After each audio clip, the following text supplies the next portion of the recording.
Buenos días, les damos la más cordial bienvenida a la doctora Angeli de Peña, de nuestra conferencista del día de hoy, al doctor Alejandro Díaz, Luis Vera, a todo el equipo FOSEC y sobre todo a nuestra audiencia del día de hoy. Aprovechando que estamos en el mes de conmemoración del Día Mundial de la Esclerosis Múltiple, continuamos con la educación médica continua para pacientes.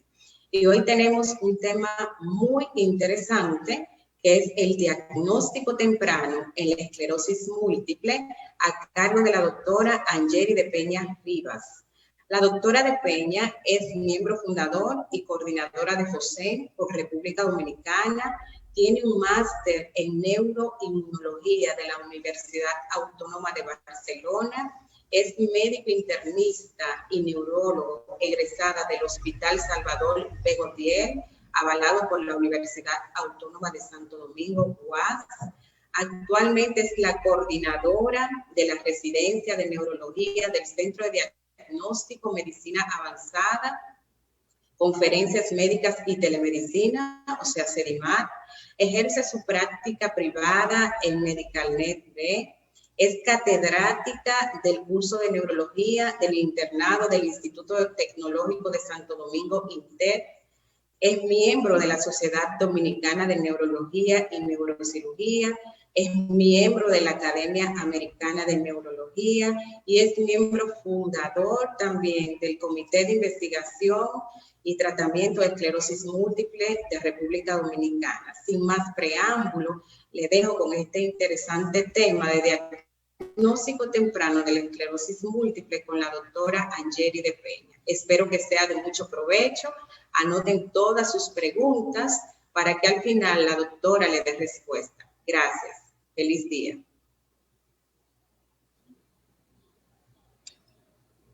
Muy buenos días a todos. Muchísimas gracias, Deyanira, querida Deyanira, por esa presentación.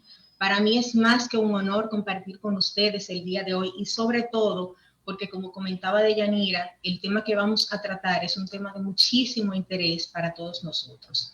Yo sé que el público que tenemos es un público muy diverso, en donde tenemos colegas médicos y así también tenemos pacientes y familiares que se preguntan sobre el tópico que vamos a tratar el día de hoy, que es el diagnóstico temprano de esta enfermedad que es la esclerosis múltiple.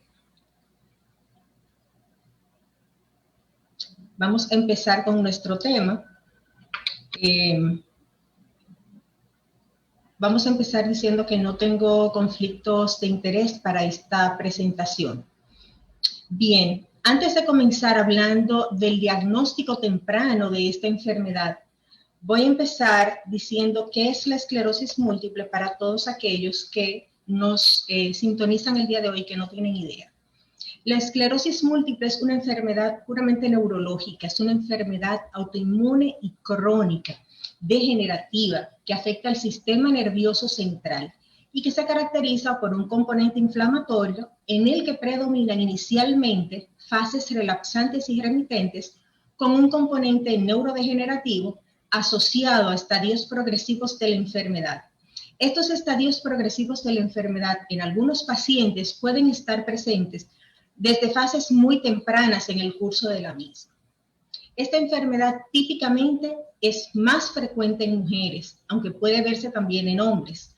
La edad típica de presentación es entre los 20 y los 40 años de edad, aunque puede verse en personas menores de 20 años, incluso en niños, o en personas mayores de 40 años. Y en ambos casos, y también cuando se presenta en hombres, esto supone un peor pronóstico. La clínica típica de la enfermedad va a depender mucho de dónde se localicen las lesiones que supone esta enfermedad. Lo que más comúnmente se presenta es debilidad, síntomas sensitivos que pueden ser falta de sensibilidad o hipoestesia, incluso podría llegar a ser anestesia o falta total de sensibilidad, así como también distorsión en la calidad de la sensibilidad de los pacientes en un área determinada, dependiendo, vuelvo y digo, de dónde está localizada la lesión.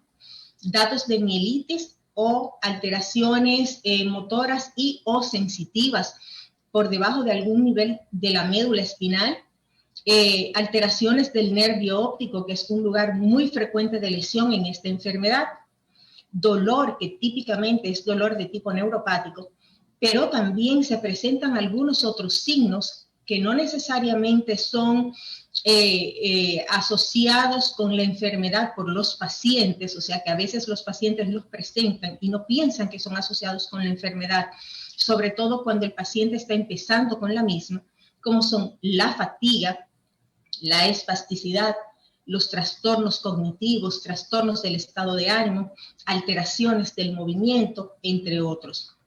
Aquí es bueno mencionar que estas alteraciones incluso pueden presentarse mucho tiempo antes de que el paciente sea diagnosticado o tenga síntomas lo suficientemente importantes como para que decida él, ella o su familia acudir a un neurólogo como busca de ayuda para diagnosticar la enfermedad. Los fenotipos de esta, muy variables. Está la fase del paciente alto riesgo, que es aquel en el que todavía no podemos diagnosticar propiamente la enfermedad, pero que ya sea por imágenes o por clínica, sospechamos que este paciente tiene alto riesgo de que en algún momento ser diagnosticado con la enfermedad. Está el paciente que ya ha sido diagnosticado con esclerosis múltiple y que está en la típica fase de relapsante remitente, o sea, que sus síntomas son, vamos a decir, intermitentes. Esto quiere decir que esta presentación neurológica que tiene el paciente, ya sea debilidad, ya sea sensitiva o de cualquier otra índole, aparece, se presenta y luego desaparece teniendo el paciente una recuperación total o parcial, la cual puede volver otra vez a aparecer este síntoma en el mismo lugar o en otro, dependiendo de dónde se localice la lesión. Y las fases progresivas en las cuales la discapacidad del paciente es acumulativa. Ahora, dentro de las fases, como ya mencionamos, aquí podemos ver las fases preclínicas de la enfermedad, la fase relapsante remitente y una pincelada de lo que son las fases progresivas, en donde normalmente las vemos después de un año establecido el diagnóstico, aunque hay algunos pacientes que pueden tener fases progresivas desde el diagnóstico de la misma. Pero bien, ese no es el tema de hoy, sino que ahora vamos a entrar de lleno del tema que nos ocupa, que es el diagnóstico temprano. ¿Cómo se diagnostica esta enfermedad? Porque es importante el diagnóstico, mientras más temprano, mejor de esta enfermedad. El diagnóstico de la esclerosis múltiple siempre ha significado un reto y desde hace muchas décadas se han tratado de establecer criterios para poder hacer un consenso entre los expertos para que a nivel internacional se pueda llegar a un diagnóstico más certero. Pero ¿qué pasa con esta enfermedad? Como ya mencionamos, hay una gran heterogeneidad en la presentación clínica de los pacientes, tanto a nivel de la presentación clínica del mismo como a nivel radiológico. Eso quiere decir que podemos tener varios pacientes, 5 o 10 pacientes al mismo tiempo y ninguno tener la misma presentación. Y a veces no es tan fácil armar la ecuación que nos diga este paciente tiene simple y sencillamente, o sea, es fácilmente una esclerosis múltiple. A veces cuesta llegar al diagnóstico de este paciente. El diagnóstico diferencial de esta enfermedad es muy amplio. O sea, cuando nos presentan este paciente, en muchas ocasiones la presentación es muy típica y llegamos al diagnóstico fácilmente. Pero en algunos casos tenemos que abrir un abanico de posibilidades diagnósticas muy amplio, en el cual tenemos que incluir enfermedades del tejido conectivo, otras enfermedades desmielinizantes, las enfermedades del espectro NMO. A veces es difícil decir si el paciente está todavía en una fase preclínica, si ya es propiamente una esclerosis múltiple, si está en un síndrome clínico aislado, radiológico aislado, o ya puedo propiamente decir que es una esclerosis múltiple, si tiene cualquier otra condición, a veces hay cuadros infecciosos, a veces hay neoplasias que pueden simular una esclerosis múltiple, o sea que el diagnóstico diferencial es muy amplio. Pero también tenemos el detalle de que no hay un biomarcador que sea 100% específico, o sea, no hay una prueba de laboratorio que sea 100% específica para la esclerosis múltiple. Entonces, esto ha representado que por décadas haya sido un reto establecer un diagnóstico fácil para la esclerosis múltiple. Esta frase a mí me gusta mucho y es que la retrospectiva tiene vista 20/20. O sea, cuando vemos al paciente en retrospectiva, que ya logramos establecer el diagnóstico del paciente y hemos logrado decirle que tiene esclerosis múltiple, siempre nos tomamos el tiempo de tratar de establecer desde cuándo ese paciente ha estado teniendo presentación o manifestaciones de la enfermedad. Y es muy frecuente que el paciente desde hace años haya estado teniendo manifestaciones, ya sean manifestaciones puramente neurológicas o de aquellas manifestaciones que mencionamos que no son puramente neurológicas, como por ejemplo la fatiga, que ya habíamos mencionado que es frecuente. Y estas son pequeñas frases que me han dicho mis pacientes, o sea, estas son las frases que siempre nos dicen. Cuando uno les pregunta, pero esta manifestación que has estado teniendo, cuando hacemos las preguntas dirigidas, bueno, yo no le presté atención porque pensé que era estrés. Bueno, como este síntoma se me quitó, yo no le presté mayor importancia. No pensé que fuera nada serio, pensé que era otra cosa. Y así sucesivamente el paciente dura años postergando buscar atención o dura años retrasando el pedir ayuda por estas manifestaciones, o sea, les resta importancia a lo que su cuerpo le viene diciendo. Entonces, aquí siempre trato de hacer un llamado de atención a la audiencia que nos está escuchando el día de hoy. Ahora, ¿dónde radica la importancia del diagnóstico temprano? Ustedes me dirán, bueno, mientras más temprano, más rápido me tratan y más tarde llego a una fase progresiva. Y tienen toda la razón. Sin embargo, a eso tenemos que agregar que muchos estudios han demostrado, y ya hemos venido mencionando en esta conferencia desde que empezamos, que la fase preclínica es sumamente importante. De hecho, hay estudios que mencionan que hasta 10 años antes ya hay evidencia por imágenes, por algunas pruebas de laboratorio, incluso por clínica, de que la esclerosis múltiple viene dando indicios de que se va a presentar o de que la vamos a poder diagnosticar propiamente dicha más adelante. Si logramos diagnosticar en esas fases más tempranas la enfermedad, podríamos instaurar en esas fases, digamos, de riesgo, un tratamiento o abordar el paciente más temprano, y con esto se ha demostrado que se disminuye el riesgo de progresión, se mejora la calidad de vida tanto del paciente como de su entorno y se evitan complicaciones. Algunos de los síntomas más frecuentes que se pueden mencionar en torno a estas fases tempranas son trastornos de estado de ánimo como ansiedad, depresión, trastornos del sueño.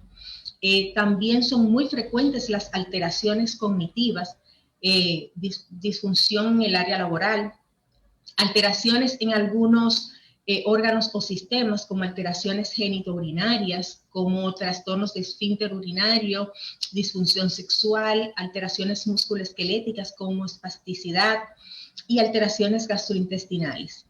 Pero también se ha mencionado que estos pacientes tienen una alta incidencia y una alta frecuencia de búsqueda de servicios de salud años antes de que se pueda establecer un primer brote o una primera focalidad neurológica que nos lleve al diagnóstico de esclerosis múltiple. Y es este paciente que tiene o datos de inflamación difusa o búsqueda con todos estos síntomas y que no se llega a un diagnóstico certero. Entonces, las bases para el diagnóstico de la enfermedad se hacen por la clínica, o sea, cuando tenemos un paciente en el que nuestro interrogatorio y nuestra exploración física nos permiten sospechar que estamos ante un paciente o a riesgo o que ya puede tener la enfermedad, imágenes diagnósticas, en cuyo caso la resonancia magnética lleva la voz cantante, sobre todo si logramos realizar una resonancia magnética por encima de 1.5 teslas. Si podemos hacer una de 3 teslas no nos ponemos guapos tampoco. Y algunos laboratorios que vamos a mencionar más adelante que también nos podrían ayudar a confirmar nuestro diagnóstico. Esto que ven aquí son los criterios de McDonald's, que se han revisado en varias ocasiones. De hecho, cada cierto tiempo, yo creo que esta no va a ser la última revisión que se hagan, estos son los de 2017, se van a seguir revisando en múltiples ocasiones a medida que vayan evolucionando la posibilidad diagnóstica y la posibilidad de medios diagnósticos que nosotros vamos a ir alcanzando. En estos criterios, lo que se hacen es que los expertos se reúnen, como ya habíamos mencionado antes, para tratar de establecer un conjunto de normas que faciliten o que se tengan que cumplir para poder llegar al diagnóstico. En los criterios actuales, lo que se toma más en cuenta es el criterio por imágenes a través de la resonancia magnética, obviamente la clínica, que nunca va a dejar de tomarse en cuenta, y la presencia en líquido cefalorraquídeo de bandas oligoclonares a las que se le presta bastante atención. Entonces, para poder establecer el diagnóstico, tenemos que el paciente deba tener ataques clínicos, o sea, evidencia clínica de 2 o más ataques, más evidencia de 2 o más lesiones objetivas en resonancia magnética, lo cual nos daría el diagnóstico, y esto no necesitaría ninguna otra prueba adicional. Si el paciente tiene 2 o más ataques clínicos de la enfermedad y tenemos por lo menos una lesión con una clara evidencia de estar relacionada con un ataque actual o previo, ya sea en esta localización anatómica o en una previa localización anatómica que haya estado relacionada con un ataque clínico en el paciente, tampoco necesitaríamos otra prueba adicional. Si tenemos 2 ataques clínicos y tenemos una lesión en resonancia magnética que sea sospechosa de esclerosis múltiple, pero además tenemos diseminación en espacio, que ya vamos a ver más adelante lo que es la diseminación en espacio, demostrada por un ataque clínico adicional que implique una localización diferente en el sistema nervioso por resonancia magnética, también se tomaría en cuenta. Un ataque clínico, o sea, un evento clínico sospechoso, 2 o más lesiones por resonancia magnética y diseminación en tiempo, lo cual se va a demostrar por un ataque clínico y una demostración por resonancia magnética o demostración de bandas oligoclonares en líquido cefalorraquídeo, y una lesión clínica, una lesión por imágenes, y también la presencia de bandas oligoclonares o diseminación en tiempo en espacio demostrado en resonancia magnética. Esta es la forma de hacerlo. Suena un poquito complicado, pero para los médicos que trabajamos esta enfermedad, pues ya uno entiende la ecuación bastante bien. Entonces, la resonancia magnética es el buque insignia del estudio por imágenes. Es el estudio por imágenes que más nosotros indicamos, y es el que, como ustedes pudieron ver en los criterios diagnósticos de McDonald's, le da valor a nivel internacional. Tiene un alto valor para la detección de las placas desmielinizantes, sobre todo en las secuencias de T2, en la secuencia de T2 FLAIR, en especial a nivel supratentorial, que son las lesiones más altas, y en el T2 simple, en las lesiones que son infratentoriales y para la médula espinal.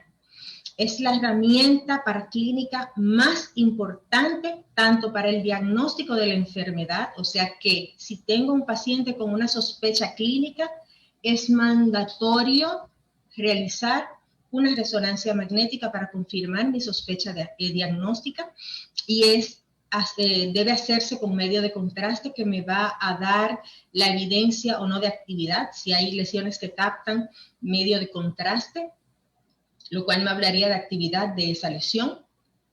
Y el seguimiento también de ese paciente, tanto clínico como del seguimiento del tratamiento que ese paciente tiene, de la efectividad del tratamiento que ese paciente está llevando. O sea, la evolución del paciente por imágenes también es importante. Cómo ese paciente, si aunque se presente clínicamente estable, tengo por imágenes una mala evolución, queriendo decir que en las imágenes de seguimiento que hago a los 6 meses o al año, veo que en un paciente que tiene un tratamiento bien elegido de acuerdo de la fase del tratamiento, de la fase de la enfermedad que tiene, y a buena dosis y llevado de manera regular, sigue teniendo mucha actividad, claro está, respetando el tiempo de acción de ese medicamento, sigue teniendo gran presencia de actividad por imágenes, o sea que siguen saliendo muchas lesiones, sigue teniendo evidencia de captación de contraste, pues esa resonancia magnética me está queriendo decir que las cosas no van bien y podría sugerirme que a lo mejor el tratamiento que he elegido pues no sea la mejor opción para ese paciente en particular. Por lo cual decimos que nos permite una valoración pronóstica de la enfermedad y de la efectividad terapéutica de la misma. Y también, muy importante, nos permite, claro está, dependiendo del equipo y de las secuencias que utilicemos, realizar volumetría. ¿Qué es la volumetría? La volumetría es la capacidad de medir el tamaño del cerebro. Todos nosotros en algún momento, después de cierta edad, vamos perdiendo tamaño o masa en nuestro cerebro. Eso quiere decir que nuestro cerebro se va a ir poniendo un poquito más pequeño. Eso normalmente pasa en edad avanzada. La velocidad de atrofia cortical, que es como se llama ese proceso, en los pacientes con esclerosis múltiple, está demostrado que es más rápida y a edades más tempranas. Las nuevas drogas modificadoras de la enfermedad, muchas de ellas tienen como objetivo tratar de reducir la velocidad a la que eso pasa. La resonancia magnética puede, en muchos casos, también ayudarnos a medir específicamente el volumen del paciente. En casos de que no podamos hacer una volumetría per se, sí nos puede ayudar, o sea, un resonador normal nos puede ayudar a detectar cuando hay atrofia cortical, digamos que grosera, gruesa, sin medir volumetría específicamente. Pero también nos da un indicio de ese aspecto, lo cual es muy importante y cada vez más le estamos prestando atención a un aspecto que a lo mejor en décadas anteriores no se le prestaba la importancia a la que se le presta actualmente. Aquí podemos ver, estas son imágenes de pacientes reales. Estas son los focos de desmielinización, los famosos focos de gliosis o plaquitas o placas, como ustedes lo pueden ver en los reportes, en donde podemos ver las localizaciones típicas de estos pacientes. Así se verían las lesiones. Esta es una secuencia de T2 FLAIR. Vemos que son lesiones de un tamaño grande, a diferencia de las lesiones vasculares, que suelen ser más pequeñas, más puntiformes. Las localizaciones más típicas de las lesiones de esclerosis múltiple son subcorticales o periventriculares, que serían alrededor de los ventrículos, como vemos aquí, que están bien cerca de los ventrículos. Yuxtacorticales o también en U, eso quiere decir alrededor de la corteza, formando una U. En la sustancia gris o puramente corticales, lo cual es muy importante porque antes se pensaba que era solamente de sustancia blanca esta enfermedad. Ya sabemos que afecta también a la sustancia gris. También en la sustancia gris subcortical, el cuerpo calloso es un sitio muy frecuente de lesión, el tronco encefálico y obviamente la médula espinal. Estas son imágenes de archivo, estas no son de pacientes míos. Aquí podemos ver pacientes con imagen en cuerpo. Estos son los famosos deditos de Dawson o dedos de Dawson, que podemos ver aquí en cuerpo calloso. Estas son periventriculares. En resumen, localizaciones típicas de esclerosis múltiple. Aquí están los criterios de Manning de 2016, en donde son criterios ya por imágenes, que nos hablan de diseminación en espacio y diseminación en tiempo por resonancia magnética. Cuando hablamos de diseminación en espacio, estamos hablando de que debemos tener 2 o más de estos criterios, ya sea 3 o más lesiones periventriculares, 1 o más de todas estas, ya sea lesión cortical o yuxtacortical, lesión infratentorial, lesión medular o lesión en nervio óptico. Y aquí 1 o más de estos, que sea una lesión nueva comparada con un estudio previo. Eso quiere decir que en un estudio de seguimiento podamos tener una lesión nueva, eso ya nos hablaría de diseminación en tiempo, en T2, o una lesión que esté captando gadolinio. Eso quiere decir que una lesión que sea conocida previamente, pero que actualmente esté captando gadolinio, hablaríamos que también es diseminación en tiempo. Y la presencia de lesión captante de gadolinio y una lesión en T2 en cualquier estudio. O sea, una lesión activa captando gadolinio en cualquier estudio, no importa si es un estudio nuevo, o sea, en un primer estudio o en un estudio de seguimiento. Esto es otro paciente nuestro, una lesión desmielinizante muy típica en médula espinal, donde podemos ver una lesión ocupando el canal, es una lesión central que ocupa típicamente 1 a 2 cuerpos vertebrales, que es la característica más típica de este tipo de lesiones. Hablando de las bandas oligoclonares, estas son proteínas de gamma globulinas que se sintetizan en el sistema nervioso central. Estas se encuentran elevadas en alrededor de un 90% de los pacientes con esclerosis múltiple en líquido cefalorraquídeo y no así en suero. De hecho, en muchos estudios se habla de que se encuentran positivas en casi un 98% de los pacientes. El consenso es un 90%, pero en algunos estudios hasta un 98% de los pacientes. El detalle con las bandas oligoclonarias, ustedes me dirían, pero si están elevadas en más de un 90%, ¿por qué no son el diagnóstico puro y simple de la esclerosis múltiple? Y es porque estas no son patognomónicas, o sea, no son exclusivas de la esclerosis múltiple. Y aunque el más del 90% de los pacientes que tienen esclerosis múltiple tienen bandas oligoclonares elevadas en el líquido cefalorraquídeo y no así en sangre, o sea, no así en suero, no podemos basar nuestro diagnóstico de esclerosis múltiple solamente en las bandas oligoclonares.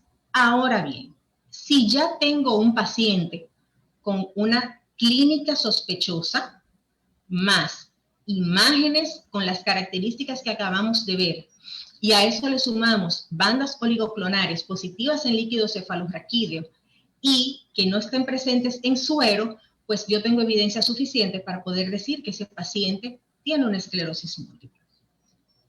La sensibilidad y la especificidad de las bandas oligoclonares, que aquí vemos cómo se verían las bandas oligoclonares, que también es muy alta, es por encima de un 80%. El detalle está en nuestro medio, es que no en todos los lugares las tenemos disponibles. Por ejemplo, en muchos de nuestros países de la región, lo que se hace es que se toma la muestra del líquido cefalorraquídeo a través de punción lumbar y laboratorios que tienen ese servicio toman la muestra y la envían al extranjero, en donde se procesa la muestra y luego te envían el resultado. El detalle con esto es que no obtenemos el resultado inmediatamente, igual eso tampoco es un gran problema porque no necesitamos ese resultado para las primeras 2 horas, o sea, no es una emergencia. Y el segundo detalle con eso es que eleva los costos de la realización de este procedimiento y que dependemos mucho de que esa muestra sea bien procesada en el traslado. Generalmente los laboratorios que ofrecen esos servicios son muy cuidadosos, o sea, particularmente en nuestro país no es un problema realmente pedirlas o tener las bandas oligoclonares, pero eso dependería mucho de la realidad que viva cada uno de nuestros países. Ahora bien, tener la posibilidad de poder realizar bandas oligoclonares a nuestros pacientes realmente nos ayuda muchísimo en el diagnóstico de un paciente con esclerosis múltiple. Aquí está la OCT. La OCT no forma parte de los criterios que utilizamos como criterios diagnósticos, no forma parte de los criterios de McDonald's. Sin embargo, la OCT o tomografía de campo óptico, en donde se evalúa la retina, que ustedes saben que es, digamos, una continuidad de nuestro sistema nervioso y que el nervio óptico es uno de los sitios de predilección de afección para esta enfermedad. no solamente nos sirve en pacientes que tienen una manifestación neurológica de afección del nervio óptico, como se pensaba en décadas anteriores, que este estudio se reservaba para esos pacientes. Actualmente se ha demostrado, y ya desde hace mucho tiempo se ha demostrado, que incluso en estadios tempranos, realizar una OCT puede predecir incluso mal pronóstico para los pacientes, porque en pacientes que tengan o no afección de la OCT, o sea, pacientes que tengan afección de la OCT, incluso si no me han referido tener una manifestación clínica evidente, nosotros podríamos predecir un peor pronóstico incluso décadas antes. Como decimos en esta, y citamos este estudio que resultó bastante interesante, no solamente es importante para establecer un diagnóstico y un pronóstico del nervio óptico propiamente dicho, sino que nos ejerce un significativo valor pronóstico predictivo de empeoramiento de EDSS hasta 10 años antes en paciente con un OCT alterado al momento del diagnóstico. ¿Qué nos quiere decir eso? Si ya confirmo el diagnóstico del paciente que tiene una esclerosis múltiple, y encima de esto le realizo una OCT o una tomografía de campo óptico, y tengo dos pacientes a los que les realizo el diagnóstico de la esclerosis múltiple, le hago OCT a ambos, y tengo un paciente que tiene la OCT perfectamente normal, y tengo el otro con una OCT alterada, sobre todo si es importantemente alterada, claro está, excluyendo un paciente que tenga causas locales o que haya tenido recientemente una neuritis óptica que me pueda dar un resultado alterado por esta razón, ¿verdad? Pero si tengo un paciente que no tiene síntomas visuales particulares o que le estoy haciendo la OCT solo para confirmación diagnóstica o para valoración pronóstica de mi esclerosis múltiple, ese paciente que tiene la alteración de la OCT me puede estar prediciendo, incluso décadas antes, que su enfermedad parecería ser más agresiva que aquel que tiene la OCT normal. Y aquí mostramos esta gráfica en donde tendríamos este paciente con una alteración de las células ganglionares de un menor de un 70 micras, donde tenemos esto en rojo, que es la discapacidad, y vemos que es 3 veces mayor que en el paciente que también tiene la misma enfermedad, pero que tenía una OCT normal. Bien, estos son los neurofilamentos. Los neurofilamentos son, vamos a decir, un producto de degradación de cuando ocurre un daño axonal. Lo que ocurre es que cuando hay un daño axonal van a desprenderse estas pequeñas estructuras que son proteínas de cadena ligera que van a ir al líquido cefalorraquídeo en más de un 90%. O sea, la mayor parte de esa degradación del axón va a ir al líquido cefalorraquídeo y luego una menor parte va a ir a sangre. Pero la que nos interesa aquí es la que va al líquido cefalorraquídeo, que es la que vamos a medir. Suele también elevarse en suero, o sea que también puede ser medida en suero en los momentos de recaída y también en presencia de lesiones captantes de gadolinio, o sea que el paciente que está en crisis, en brote, también suele tener elevación de neurofilamentos en sangre. En ambos casos pueden ser medidos. Esta es una imagen de lo que sucede. Si yo tengo una lesión axonal a este nivel, se desprenden los neurofilamentos, vemos que una gran cantidad de ese producto, digamos, de esa lesión, va al líquido cefalorraquídeo y el resto va a la sangre. En ambos casos, como les decía, se pueden medir. Se ha demostrado que ellos son grandes predictores de la no evidencia de actividad de la enfermedad. O sea, mientras más elevados están los neurofilamentos, mostramos mayor actividad de la enfermedad. Y así como también de la progresión de EDSS, mientras más elevados, mayor progresión de la EDSS y de la tasa de recaídas, así como también de la actividad de resonancia magnética. O sea que ellos son un valor tanto más pronóstico que diagnóstico y que también son útiles en el seguimiento de algunos fármacos, por ejemplo, natalizumab, fingolimod, se ha demostrado que el seguimiento de los neurofilamentos podrían ser buenos para el seguimiento de dichos fármacos. Pero lo que más han demostrado que sí podrían ser utilizados como diagnóstico, pero su valor pronóstico es inconmensurable. En cuanto a otras pruebas, también están los potenciales evocados. Antes se hablaban de todos los potenciales evocados, pero en la actualidad los potenciales evocados que más se utilizan son los visuales. Los potenciales evocados son pruebas en donde se realiza un estímulo, en este caso visual, o sea, se le pide al paciente luego de la colocación de electrodos en cráneo, que visualiza un estímulo que está en una pantalla y ese estímulo va a provocar en el paciente una reacción que va a estar grabada o que va a estar registrada en una pantalla y que es lo que se va a medir. Eso me va a dar información de cómo está su vía visual a nivel tanto local como cortical. Y nos puede dar una información importante sobre la diseminación espacial de las lesiones y de su alteración característica, de la disminución de la amplitud, del aumento de las latencias y si tienen una forma o una morfología conservada.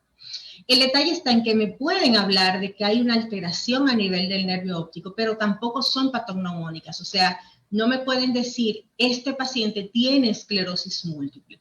Su valor es más localizador que confirmatorio. Así se vería un paciente con una neuropatía óptica del lado derecho. Este sería el paciente con un ojo izquierdo normal y así se verían unos potenciales evocados visuales en el lado derecho. Ahora bien, confirmé mi diagnóstico. Ya sé que el paciente tiene el diagnóstico de esclerosis múltiple. ¿Ahora qué? ¿Qué hago?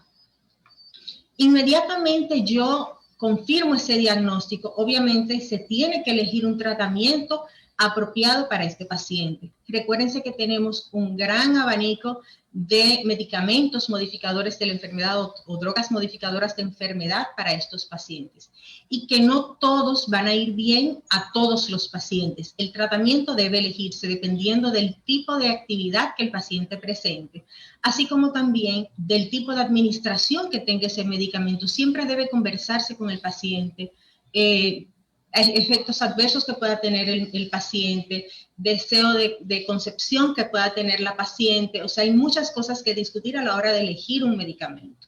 Pero sobre todo lo elegimos tratando de pensar que el medicamento sea efectivo y seguro para este paciente.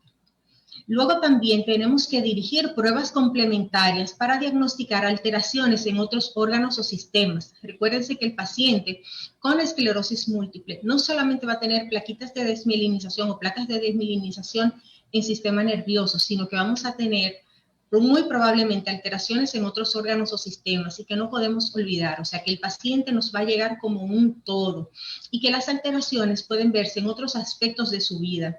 La relación afectiva, la disfunción sexual que se puede ver tanto en hombres como en mujeres, las disfunciones genitourinarias, la fatiga, tanto física como intelectual, la esfera emocional, el trastorno cognitivo que es sumamente importante, la velocidad de procesamiento, la velocidad del lenguaje que se ve también muy afectada. Siempre se recomienda mucho hacer evaluaciones neurocognitivas, sobre todo el diagnóstico de la enfermedad del paciente, diagnosticar la esfera cognitiva de los pacientes, evaluar también la esfera gastrointestinal, la esfera musculoesquelética de los pacientes. O sea, tiene que abordarse el paciente de forma integral.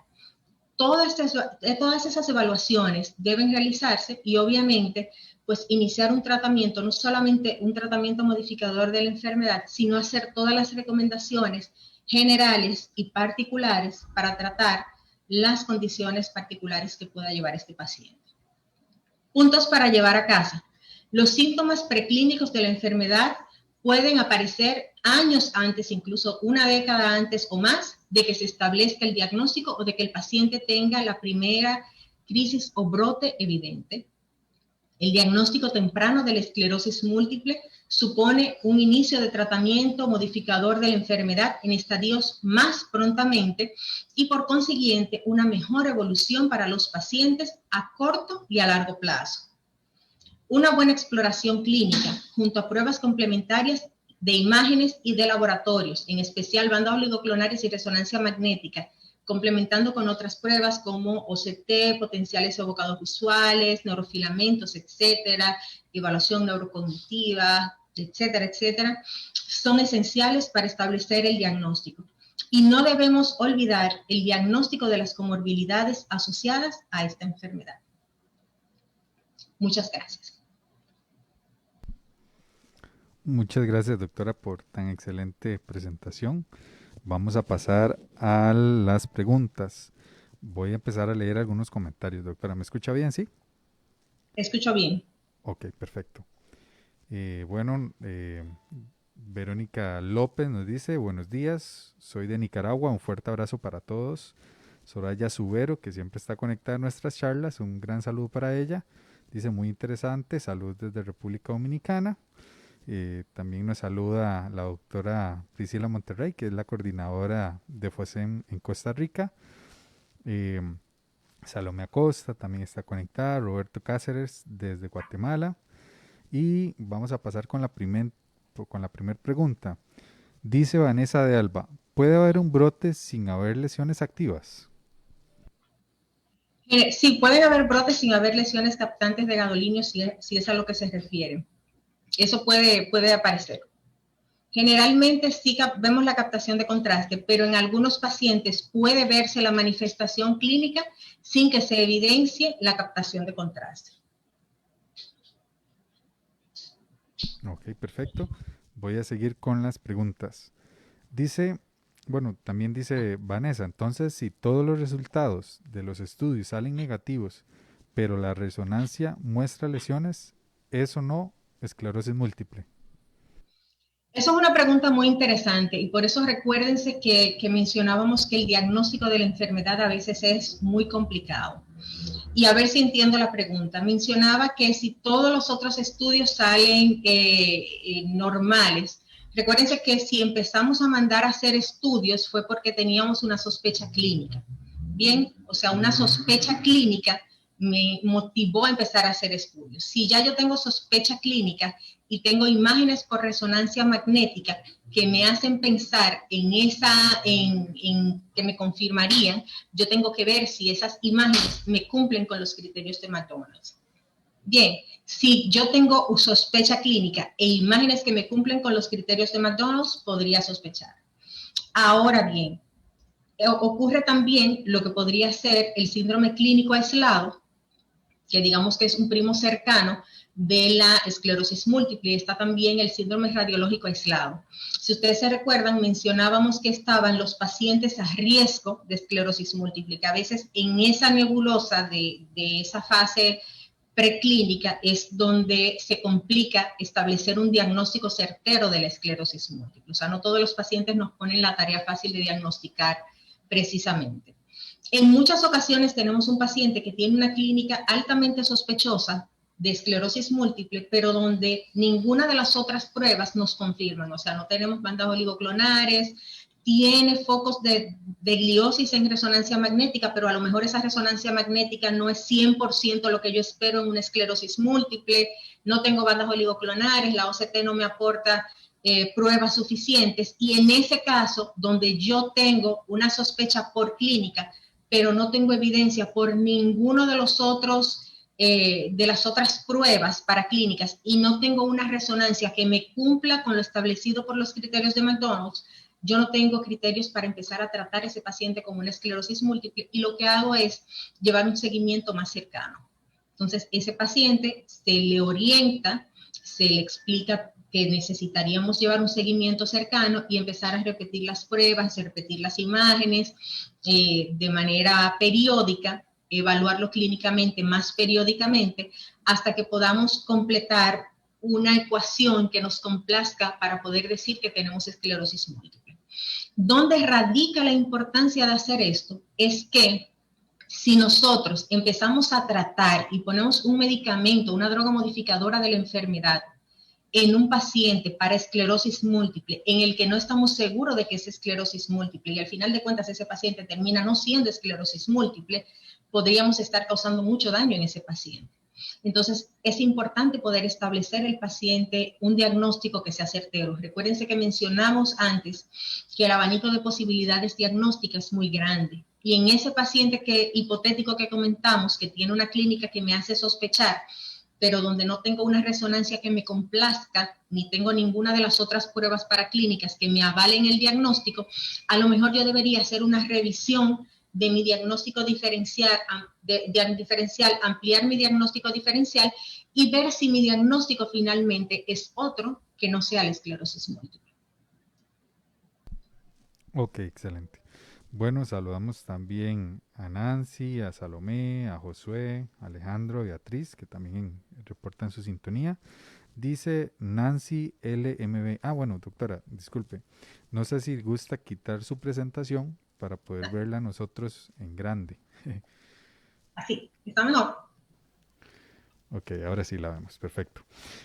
Dice Nancy, en mi primer resonancia magnética del cerebro tuve más de 20 lesiones hipertensas yuxtacorticales, periventriculares y de la sustancia blanca. ¿Es necesario hacer más exámenes o es suficiente? Ahí me disculpa si algo no lo pronuncié bien, doctora. Sí, y las lesiones, por lo que me comenta, y se está muy bien informada en cuanto a los términos, tienen varias de las localizaciones típicas y son muchas lesiones. Si la clínica es muy objetiva y algunas de esas lesiones tenían significado o correlación evidente con la clínica que usted presentó, o sea, si podemos enlazar su manifestación clínica con esas lesiones, algunas de esas lesiones que usted me presenta, y sobre todo, si tenemos lesión clínica con imágenes, sobre todo si hay captación de contraste de alguna de esas imágenes que podamos por anatomía enlazar, o sea, que esa clínica que usted presenta se asocie con la localización de esa imagen, pues podemos decir y confirmar que tiene esclerosis múltiple. Si nos recordamos de los criterios de McDonald's que presenté en la primera línea, pues no necesitaríamos pruebas complementarias para decir que tiene esclerosis múltiple.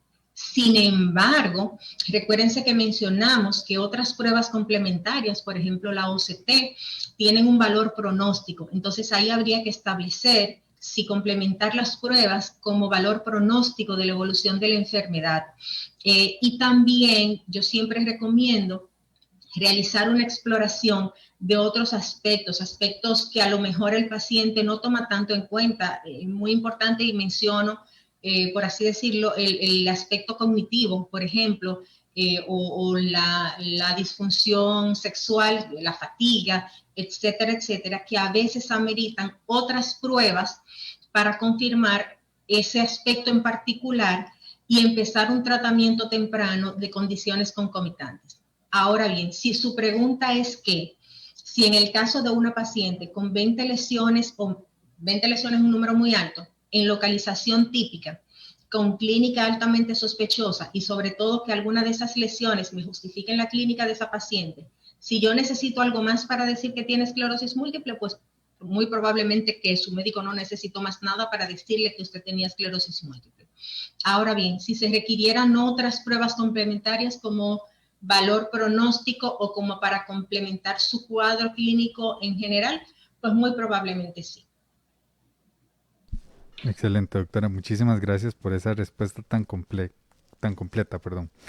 Dice Azucena de Hernández. Buen día, doctora. Si se tienen todos los síntomas, empeoran con el calor, ya hay desmielinización del nervio óptico al punto de perder la visión, pero la resonancia magnética indica que no tiene lesiones, ¿puede ser esclerosis múltiple? Bueno, realmente recuérdense que también están las enfermedades del espectro NMO. Entonces, ahí buscaríamos, si no tenemos ningún tipo de lesión de desmielinización en la resonancia magnética, la OCT nos ayudaría mucho a eludir otras causas y también abrir el diagnóstico del espectro NMO, pues ahí sería muy importante. Recuérdense que aunque antes se pensaba que era prácticamente lo mismo, que eran primas hermanas, ya sabemos que el comportamiento es totalmente diferente. Entonces, yo no estaría tan segura en un paciente que su clínica es absolutamente óptica y que no tiene ningún tipo de lesiones en resonancia magnética. Yo no me sentiría tan confiada de ponerle el apellido de esclerosis múltiple propiamente dicha sin abrir mi abanico de posibilidades diagnóstica en otra dirección. Excelente. Bueno, nos reporta también sintonía José Ricardo Garro, Elisa Macías, Edgar Fuentes, el doctor Lorenzo Díaz Tavares, de República Dominicana, me imagino que es colega. Crisanda Escobar también nos reporta, dice infinitas gracias, excelente ponente y tema, bendiciones. Y bueno, Edwina Luna Rodríguez, excelente presentación de la doctora de Peña. Aquí hay bastantes saludos y bastante gente conectada. Doctora, vea, también nos han llegado algunas preguntas de gente que está interesada en saber si hay alguna vacuna que afecta la esclerosis múltiple en este momento. Sé que no es el tema propiamente de hoy, pero si usted gustaría referirse a eso, lo puede hacer. Y si no, daríamos el cierre de la charla. Bien, eso es un tema muy interesante. En cuanto a las vacunas, la recomendación es que los pacientes con esclerosis múltiple, por la esclerosis múltiple, no tienen contraindicación de vacunarse. Ahora bien, hay algunos fármacos que sí tienen, digamos que un warning o una advertencia con ciertos tipos de vacuna.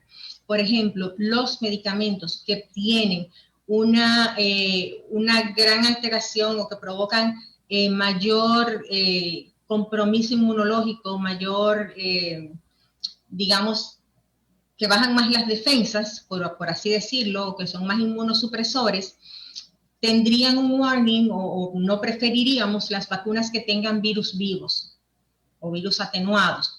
Entonces, en el sentido de la vacuna del coronavirus, que me imagino que a esa es a la que se refieren, no hay contraindicación para que se vacunen, pero sí es muy recomendable que en cada caso los pacientes le pregunten a su médico si el medicamento que están utilizando puede vacunarse con la vacuna que en su país se esté utilizando. O sea, si la vacuna que en su país se está administrando no tiene ningún riesgo con su medicamento. Por ejemplo, en mi caso particular, yo tengo pacientes que tienen medicamentos que son más inmunosupresores y aquí, por ejemplo, tenemos en República Dominicana, estamos usando vacunas que sí tienen virus vivo, es la que en un momento estuvimos utilizando solamente eso, y yo lo que he hecho es hacer una carta de notificación que para esos pacientes en particular se eligiera otro tipo de vacuna si estamos en ese trámite que creo que podría lograrse. Entonces, esa es la única advertencia. Hablar con su médico para ver si su medicamento no tiene ningún problema con la vacuna que se esté administrando en su país. Pero de que si pueden vacunar por la esclerosis múltiple, se pueden vacunar. Ok, excelente. Muchísimas gracias, doctora.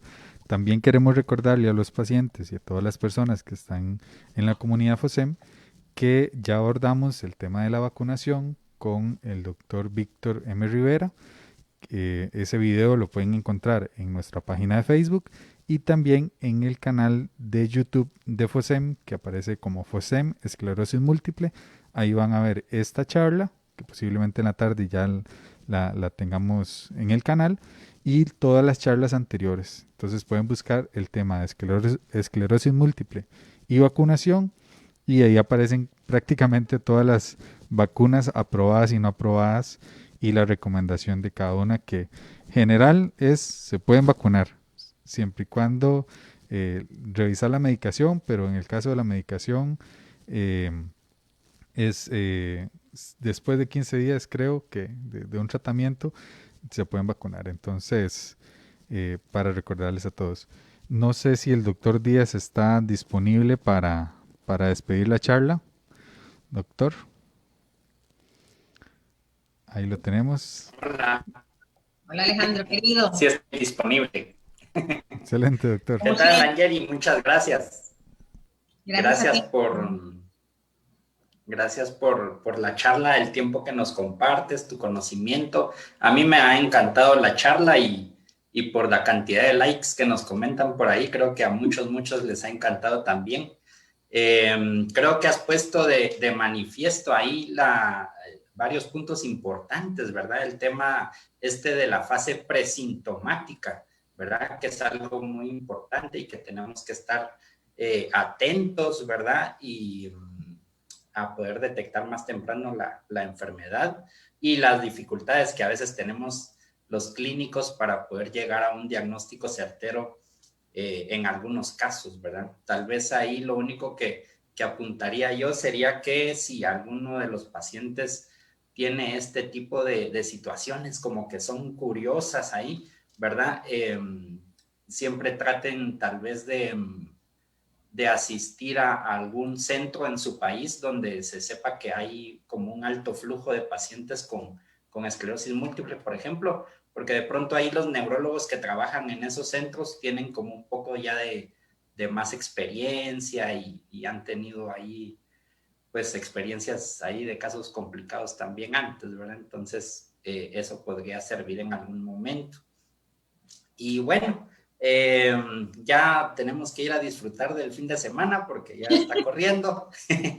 Y solo me queda pues invitar a la audiencia el 9 de junio, si no me equivoco, vamos a tener una charla acerca de los tratamientos nuevos que hay en esta enfermedad de esclerosis múltiple en el contexto de esta dinámica que hay de la Universidad de Esclerosis Múltiple. Entonces, estén atentos ahí a las alertas que van apareciendo en redes sociales y todo esto.